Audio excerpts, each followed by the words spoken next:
बिस्मिल्लाहिर्रहमानिर्रहीम। अस्सलाम वालेकुम स्टूडेंट्स। तो इस डेटाबेस मैनेजमेंट सिस्टम की वीडियो लेक्चर सीरीज़ के सिलसिले में आज हम जिस टॉपिक के ऊपर बात करने के लिए जा रहे हैं वो है सेकंड नॉर्मल फॉर्म। पिछले लेक्चर्स में स्टूडेंट्स हमने फर्स्ट नॉर्मल फॉर्म को एक्सप्लोर किया, उसके साथ साथ हमने फंक्शनल डिपेंडेंसी के ऊपर बात की।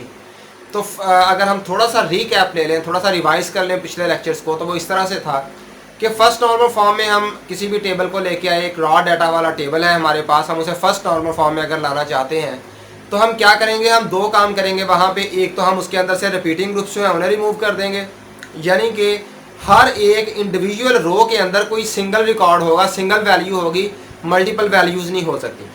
इसके बाद हमने क्या काम किया, हमने देखा कि सूटेबल जो हमारे पास कॉलम्स हैं उन्हें हमने प्राइमरी की जो है वो असाइन कर दी। तो ये दो स्टेप्स हमने किए फर्स्ट नॉर्मल फॉर्म में कन्वर्ट करने के लिए। इसके बाद नेक्स्ट जो हमने प्रोसीजर किया है या फिर हमने नेक्स्ट जो कंसेप्ट पढ़ा है वो था फंक्शनल डिपेंडेंसी। तो हमने देखा कि सेकंड नॉर्मल फॉर्म में आने के लिए हमें सबसे पहले क्या करना पड़ता है, हमें फंक्शनल डिपेंडेंसी को पढ़ना पड़ता है, जिसमें हमने दो तरह की डिपेंडेंसीज पढ़ी, एक तो फुली फंक्शनली डिपेंडेंट पढ़ा और दूसरा पार्शियल फंक्शनल डिपेंडेंसी हमने जो है वो देखी। फुली फंक्शनल डिपेंडेंसी की हमने देखा कि वो ये होती है कि तमाम के तमाम जो नॉन की एट्रीब्यूट्स हैं वो किस पे डिपेंड करने चाहिए, फुल सेट ऑफ प्राइमरी की, यानी कि प्राइमरी की अगर एक से ज़्यादा हिस्सों में मुश्तमिल है, यानी कि कॉम्पोजिट की है, तो जो भी नॉन की एट्रीब्यूट्स हैं वो प्राइमरी की के ऊपर डिपेंड करें एज अ होल। यानी कि अगर दो कॉलम्स पे मुश्तमिल है तो वो नॉन की एट्रीब्यूट्स दोनों कॉलम पे डिपेंड कर रहे हो। ऐसा ना हो कि कुछ कॉलम्स जो हैं वो एक कॉलम पे डिपेंड कर रहे हैं प्राइमरी की के एक हिस्से पे डिपेंड कर रहे हैं और कुछ जो है वो दूसरे हिस्से पे डिपेंड कर रहे हैं, ऐसे नहीं होना चाहिए। एक और बात को हमने पिछले लेक्चर्स में ये देखा कि भाई अगर आपकी प्राइमरी की एक ही कॉलम पे मुश्तमिल है तो फिर वहाँ भी आपको इशू इस तरह का नहीं है कि आपको जो है वो पार्शियल फंक्शनल डिपेंडेंसी वाला इशू नहीं होगा। पार्शियल फंक्शनल डिपेंडेंसी से कहते हैं कि जिस तरह से हमने पहले बात की है कि भाई जिसमें कुछ कॉलम्स जो हैं वो आधे हिस्से पे डिपेंड कर रहे हैं प्राइमरी की के और कुछ कॉलम्स जो हैं वो दूसरे हिस्से पे डिपेंड कर रहे हैं, इसे पार्शियल फंक्शनल डिपेंडेंसी का हमने नाम दिया है। तो इन दोनों तरह की डिपेंडेंसी को हम ऑलरेडी जो है वो स्टडी कर चुके हैं, पढ़ चुके हैं, पार्शियल और फंक्शनल फुली फंक्शनल डिपेंडेंस। तो हमें चाहिए क्या वाला, हमें पार्शियल नहीं चाहिए, हमें फुली फंक्शनल डिपेंडेंट जो है वो फंक्शनैलिटी चाहिए। तो फुली फंक्शनल डिपेंडेंसी तब आएगी जब हम किसी टेबल, हमारे पास जो टेबल है हम उसे सेकंड नॉर्मल फॉर्म में लेके आएंगे, तब वो किस में आ जाएगा, वो फुली फंक्शनल डिपेंडेंसी में आ जाएगा। तो चलिए आइए सेकंड नॉर्मल फॉर्म को जो है वो स्टार्ट करते हैं। इसी तरह से डेफिनेशन देखते हैं कि क्या किस तरह से वो जो है वो टेबल सेकंड नॉर्मल फॉर्म में आ सकता है। इसकी सबसे पहले तो प्रीरेक्विजिट ये है कि आपकी टेबल जो है हमारे पास वो फर्स्ट नॉर्मल फॉर्म में होना चाहिए। अगर हम किसी टेबल को सेकंड नॉर्मल फॉर्म में लाना चाहते हैं तो फर्स्ट ऑफ ऑल हमारे पास ऑब्लिगेटरी चीज़ क्या है कि भाई हमारा जो टेबल है वो फर्स्ट नॉर्मल फॉर्म में हो, अगर सेकंड में लाना चाहते हैं तो यहाँ भी क्या लिखा हुआ है, table is in the second normal form if it is in the first normal form, कि अगर ये पहली नॉर्मल फॉर्म में मौजूद है and all non key attributes are fully functionally dependent on the key attributes, यानी कि प्राइमरी की एट्रीब्यूट्स। तो तमाम के तमाम जो हमारे पास नॉन की एट्रीब्यूट्स हैं वो सारी की सारी प्राइमरी की के ऊपर डिपेंड करें, फुली फंक्शनली डिपेंडेंट होने चाहिए। तो यहाँ पे हमारे पास एक टेबल है जहाँ पे हमने रिपीटिंग ग्रुप्स को रिमूव कर दिए हुए हैं। डेफिनेटली ये फर्स्ट नॉर्मल फॉर्म में था तो इसे हमने रिपीटिंग ग्रुप्स को रिमूव किया और ये हमने क्या किया, यहाँ पे रोज, डिफरेंट रोज में हमने इसे डिवाइड कर दिया। तो यहाँ पे फॉर एग्जांपल हमारे पास अकाउंटेंट नंबर जो है और स्किल नंबर जो है ये हमारे पास क्या है, प्राइमरी की। ये दो कॉलम्स हमने यहाँ पे प्राइमरी की रखे हैं, एक अकाउंटेंट नंबर और दूसरा स्किल नंबर। अब ये दोनों जो है ये न्यूमेरिक्स हैं, इसलिए ये बेहतर है कि हम न्यूमेरिक्स वाले जो हमारे पास होते हैं कॉलम्स होते हैं उन्हें ही हम प्राइमरी की रखें।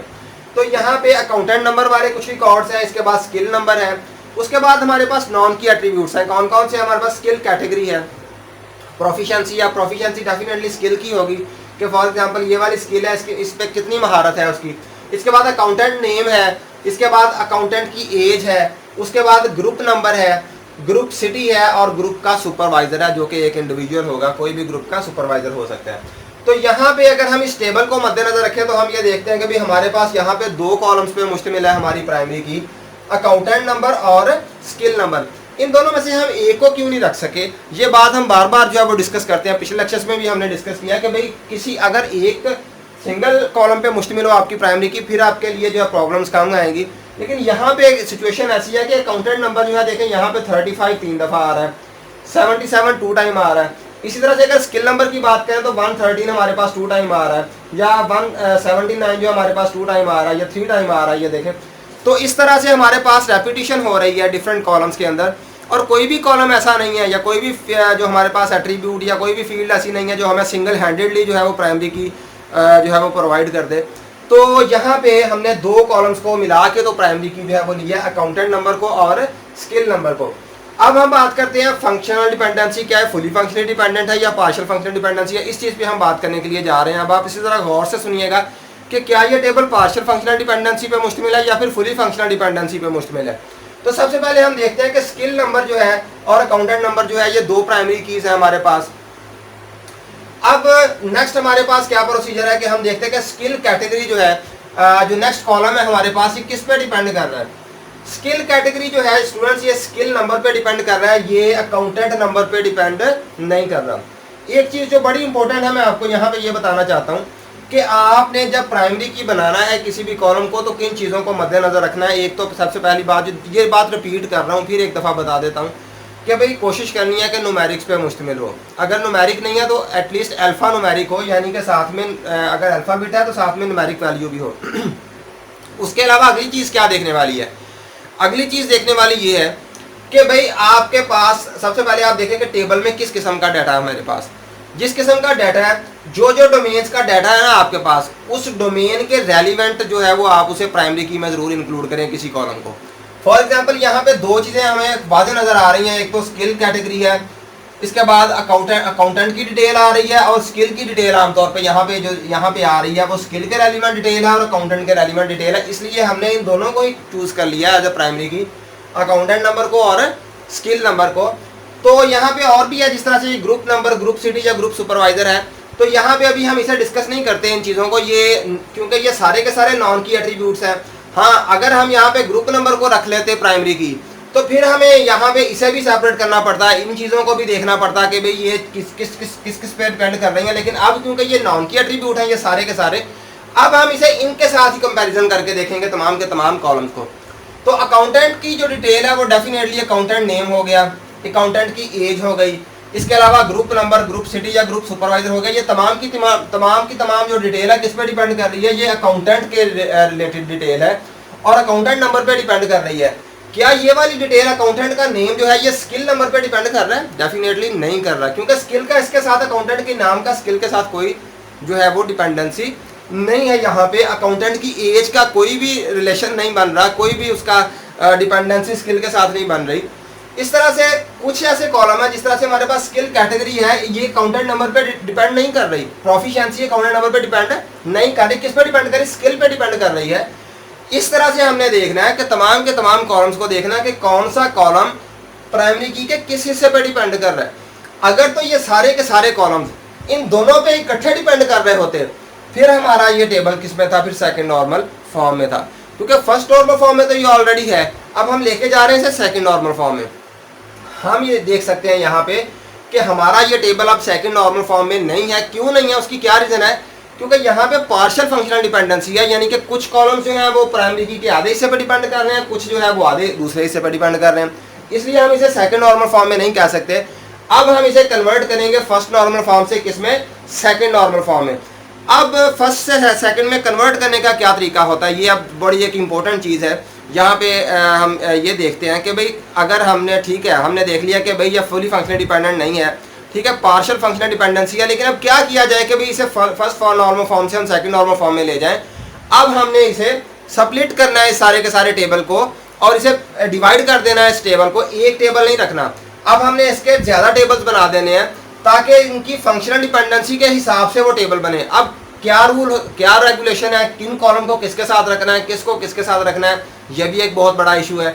इस इशू को कैसे रिजॉल्व करना है? इस इशू को इस तरह से रिजॉल्व करना है कि जो वाला कॉलम जिस हिस्से पे डिपेंड कर रहा है, जो वाला कॉलम प्राइमरी की के जिस हिस्से पे डिपेंड कर रहा है उसे उस हिस्से के साथ मिला देना है।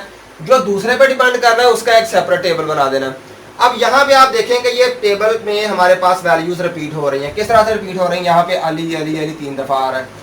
इसी तरह से हमारे पास ये देखिए स्किल नंबर, एक्चुअली हमारे पास स्किल कितनी है? यहाँ पे 113 वाली एक स्किल हो गई, 179 वाली दूसरी स्किल हो गई, 113 यहाँ पे आ रहा है, 179 यहाँ पे भी और यहाँ पे भी, 3 जगह पे ये आ रहा है, 2 जगह पे ये आ रहा है। इसके अलावा 205 है, 148 है। अब ये टोटल हमारे पास 4 स्किल्स है, लेकिन रिपीट कितनी दफ़ा हो रही हैं? 1 2 3 4 5 6 7 टाइम रिपीट हो रही हैं। एक्चुअली हमारे पास स्किल कितनी है? सिर्फ और सिर्फ 4 स्किल्स हैं। जब आप देखिएगा जब हम इसे डिवाइड करेंगे ना इस टेबल को, तो ये सिर्फ 4 रह जाएंगी हमारे पास, यानी कि इसमें से जो अनोमलीज होती हैं, जो गलतियां होती हैं वो खत्म हो जाती हैं। आप यहाँ से देख सकते हैं कि भाई यहाँ पे अगर हम कोई अगर नई एंट्री करना चाहें, फॉर एग्जांपल आप एक नई स्किल को एंटर करना चाहते हैं, अगर हम इंसर्शन अनोमली की बात करें, अगर आप यहाँ पे स्किल नंबर को इंसर्ट करना चाहते हैं तो क्या आप कर सकते हैं? नहीं कर सकते। क्यों नहीं कर सकते? अब आपकी ये फॉर एग्जांपल एक ऑर्गेनाइजेशन है, वो एक नई स्किल जो है वो बीच में डालना चाहती है, लेकिन तब तक वो नहीं डाल सकेगी जब तक अकाउंटेंट नहीं आ जाता। उसका अकाउंटेंट नंबर भी हमें देना पड़ेगा क्योंकि वो भी प्राइमरी की है। अब क्योंकि ये दोनों कॉलम प्राइमरी की पे मुश्तमिल है, अब दोनों में हमें वैल्यू देना जरूरी है, क्योंकि प्राइमरी की वाला कॉलम जो है वो नल नहीं हो सकता। तो इसलिए हमें दोनों में वैल्यू देनी पड़ेगी। हम स्किल तब तक एंटर ही नहीं कर सकेंगे जब तक कि उसका अकाउंटेंट को हम हायर नहीं कर लेते, भर्ती नहीं कर लेते। तो ये प्रॉब्लम क्या कहलाती है? ये हमारे पास इंसर्शन अनोमली कहलाती है। इसी तरह से अगर हम डिलीशन अनोमली की बात करें कि फॉर एग्जांपल हम एक अकाउंटेंट यहाँ से डिलीट करना चाहते हैं, ये वाला 35 वाला ये वाला रिकॉर्ड, उसका जो ऑडिट है, जिसकी प्रोफिशिएंसी उसकी 6 है, जिसका नाम अली है, ये वाला रिकॉर्ड हम बीच में से डिलीट करना चाहते हैं फॉर एग्जांपल। ठीक है, हम डिलीट कर देते हैं यहाँ से, लेकिन ये डिलीट करने का हमें एक बहुत बड़ा नुकसान क्या होगा, क्योंकि ये सारे की सारी रो डिलीट हो जाएगी। इसमें ये वाला जो हमारे पास स्किल नंबर है 204, ये भी साथ में डिलीट हो जाएगा। अब ये वाली स्किल हमारे पास सिर्फ एक दफ़ा आ रही है पूरे टेबल में, तो ये स्किल भी साथ में जाती लगेगी, तो जो हम नहीं चाहते, क्योंकि ये तो स्किल तो रहेगी। अकाउंटेंट ठीक है हम रखें या फारिग करें उसे, लेकिन स्किल तो हमारे पास रहनी चाहिए। इस अनोमली को क्या कहा जाता है? इसे डिलीशन अनोमली कहा जाता है। इसके अलावा अपडेशन अनोमली क्या है? फॉर एग्जाम्पल हम यहाँ पे ये लाहौर कितनी दफ़ा आ रहा है? 1 2 3 4 टाइम लाहौर आ रहा है। हम यहाँ पे अगर लाहौर से क्या इस्लामाबाद करें यहाँ पे, तो हमें 4 जगहों पे ये चेंजिंग करनी पड़ेगी। एक जगह चेंज करने से ये काम नहीं चलेगा। इस तरह करने से इनकंसिस्टेंसी, यानी कि अगर फॉर एग्जांपल इनमें से 3 दफ़ा भी हो जाता है, एक दफ़ा अगर रह जाता है, तो इनकंसिस्टेंसी आ जाएगी, यानी कि डुप्लीकेट भी हो रहा है और साथ में डिफरेंट भी है। इसे इनकंसिस्टेंसी कहा जाता है। इस इशू को क्या कहा जाता है? इस इशू को अपडेशन अनोमली कहा जाता है। इंसर्शन अनोमली भी मैंने आपको इसमें बताया, इसमें डिलीशन अनोमली भी बताया और इसमें अपडेशन अनोमली भी बताया। अब हम इसे कन्वर्ट करते हैं। जब कन्वर्ट करेंगे सेकंड नॉर्मल फॉर्म में, तो एक तो हमारे पास रिड्यूस हो जाएंगे, जो डुप्लीकेशन है वो ख़त्म हो जाएगी, और दूसरा हम देखते हैं कि भाई किस तरह से ये इसमें जो है वो बेहतरी आती है, बेटरमेंट की गुंजाइश होती है जब हम इसे सेकंड नॉर्मल फॉर्म में कन्वर्ट करते हैं। जी स्टूडेंट्स, अब हमने यहाँ पे क्या काम किया है? हमने इस टेबल को, बड़े टेबल को जो है वो छोटे टेबल्स में डिवाइड कर दिया, यानी कि टेबल को स्प्लिट कर दिया। किस बेस पे स्प्लिट किया है? कि भाई फंक्शनल डिपेंडेंसी की बेस पे वो वाले कॉलम्स जो जिस प्राइमरी की के जिस हिस्से पे डिपेंड कर रहे थे उसका एक सेपरेट टेबल बना दिया है। जो दूसरे नॉन की एट्रीब्यूट से जो प्राइमरी की के दूसरे हिस्से पर डिपेंड कर रहे थे उसे हमने सेपरेट टेबल बना दिया है। तो इसी तरह से थर्ड टेबल बनाया। अब हम देखते हैं 1 बाय 1 कि इसे क्यों बनाया गया। यहाँ पे ये देखें कि हमारे पास अगर बात करें तो अगर हमारे पास अकाउंटेंट नेम है, ये अकाउंटेंट नंबर पे डिपेंड कर रहा है। Accountant age, group number, group city और ग्रुप सुपरवाइजर, ये सारे के सारे किस पे डिपेंड कर रहे हैं? अकाउंटेंट नंबर पे डिपेंड कर रहे हैं। तो हमने ये वाले कॉलम्स जो हैं, यहाँ से लेके यहाँ तक ये कॉलम्स जो हैं, ये हमने एक सेपरेट टेबल बना दिया। इसका सेपरेट टेबल बनाने से क्या हुआ है कि भाई हमारी रेपिटेशन खत्म हो गई है, क्योंकि यहाँ पे ये देखें अकाउंटेंट नंबर जो है 21 के बाद 35 जो है वो 3 टाइम आ रहा था हमारे पास। तो इस 3 टाइम को हमने जो है वो सिंगल टाइम कर दिया, क्योंकि यहाँ पे सेम रिकॉर्ड चल रहे थे इतनी जगह पे। ये जो यहाँ से लेके यहाँ तक इतनी जो जगह है, ये वाले जो कॉलम्स हैं, इनमें सेम रिकॉर्ड्स चल रहे थे, सेम ही रेपिटेशन हो रही थी। फर्क कहाँ पे था? फर्क था यहाँ पे जिस तरह से प्रोफिशिएंसी है, यहाँ पे हमारे पास फर्क है। स्किल की कैटेगरी पे हमारे पास फर्क है, लेकिन स्किल की कैटेगरी को क्योंकि हमने इसमें शामिल ही नहीं किया, इस वाले टेबल में शामिल नहीं किया, इसलिए इन तमाम कॉलम्स को इस पे डिपेंड नहीं कर रहे हैं। अब ये हमने सिर्फ अकाउंटेंट नंबर को देखना है। अब अकाउंटेंट नंबर के जब अकाउंटेंट नंबर लिखा तो ये वाले रिकॉर्ड सेम ही रिपीट हो रहे हैं, ये वाला सेम टू सेम रिपीट हो रहा है, इसी तरह से ये वाला भी सेम टू सेम रिपीट हो रहा है, इसी तरह से ये वाला भी रिपीट हो रहा है। इन तीनों को हमने बजाय रिपीट करने के यहाँ पे सिंगल टाइम लिख दिया। ये देखिए 35, इसके बाद 50 है, 50 सिंगल टाइम ही है, रिकॉर्ड ही एक दफ़ा आ रहा है, हमने यहाँ पे लिख दिया 35। इसके 50 लिख दिया। इसके बाद 72 2 टाइम आ रहा है और यहाँ पे भी ये सेम ही रिपीट हो रहा है। अगर सेम रिपीट ना हो रहा हो फिर तो हम डेफिनेटली नहीं उसे जो है वो सिंगल नहीं कर सकते रिकॉर्ड को, लेकिन जब वो रिपीट हो रहा है, सेम ही वैल्यूज है हर एक में, तो हम उसे बजाय ज़्यादा लिखने के, ज़्यादा दफ़ा लिखने के, रिपीट करने के, हमने उसे सिंगल टाइम लिख दिया और इसे किसको अकाउंटेंट नंबर को इसकी प्राइमरी की बना दिया है। अब हम आते हैं सेकंड प्राइमरी की के सेकंड हिस्से की तरफ, जो कि क्या है? स्किल नंबर है। यहाँ पे स्किल नंबर जो है, स्किल कैटेगरी जो है ये किस पे डिपेंड कर रही है, ये स्किल नंबर पे डिपेंड कर रही है। ये देखें 113 है system, 113 system, 179 tax, 204 audit, 179 tax. तो यहाँ पे ये वाला रिकॉर्ड भी सेम है, दोनों सेम रिकॉर्ड है। ये वाले दो जो है ये भी सेम रिकॉर्ड है, बल्कि ये तीन जो है ये सेम रिकॉर्ड है, टैक्स जहाँ जहाँ पे आ रहा है। इसी तरह से इसे हमने इन दोनों को मिला के एक टेबल बना दिया और ये देखें सिर्फ 4 स्किल्स हमारे पास रह जाएंगी। स्किल 113 भी एक दफा आएगी, 179 जो है ये भी एक दफा आएगी क्योंकि 3 दफा आ रही है, एक दफा 204 आ जाएगी और एक दफा 148 आ जाएगी। टोटल 4 स्किल्स हमारे पास आ जाएंगी। जिस तरह से यहाँ पे देखें स्किल नंबर लिख लिया है 113, 179, 204 और 148 और इनकी आगे जो स्किल कैटेगरी है उसे भी हमने लिख दिया यहाँ पे। और हमने क्या कर दिया, इसे स्किल नंबर को यहाँ पे बना दिया, प्राइमरी की बना दिया इसका। अब नेक्स्ट क्या कौन सा कॉलम रह गया हमारे पास, अब ये वाले तो हमने इन दोनों को मिला के ये वाला बना दिया।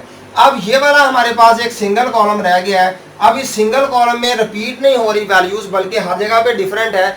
तो यहाँ पे हम क्या करेंगे, यहाँ पे हम इस कॉलम को, क्योंकि ये रिलेट कर रहा है अकाउंटेंट नंबर और स्किल कैटेगरी दोनों के साथ, क्योंकि अगर एक के साथ लिखेंगे तो हमारा बीच में से डाटा लॉस होगा। हमें किस तरह से उसे ट्रैक करेंगे अकाउंटेंट नंबर के साथ कि इस अकाउंटेंट नंबर की ये स्किल कैटेगरी थी और इतनी इसकी प्रोफिशिएंसी थी। ये हमारे पास अगर इन दोनों में से फॉर एग्जांपल इसे अगर सिर्फ अकाउंटेंट नंबर के साथ रख देते हैं तो डेफिनेटली स्किल की कैटेगरी हमारे पास लॉस हो जाएगी। इसी तरह से अगर हमारे पास इसे सिर्फ स्किल नंबर के साथ रख देते हैं तो फिर हमारे पास ये नहीं पता चलेगा कि ये वाली प्रोफिशिएंसी जो है ये किस अकाउंटेंट की है।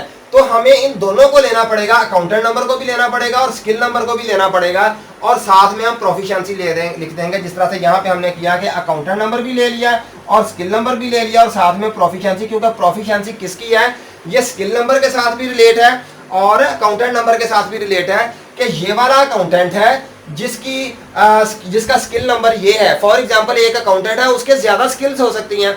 एक अकाउंटेंट जो है वो एक वक्त में वो अकाउंटिंग का काम भी कर सकता है, वो टैक्सेशन का काम भी कर सकता है, वो फॉर एग्जांपल ऑडिट का काम भी कर सकता है। तो डेफिनेटली हमें ये ट्रैक करना पड़ेगा कि अकाउंटेंट की कितनी स्किल्स हैं। तो डेफिनेटली हमें अकाउंटेंट को साथ में लिखना पड़ेगा प्रोफिशिएंसी देते हुए।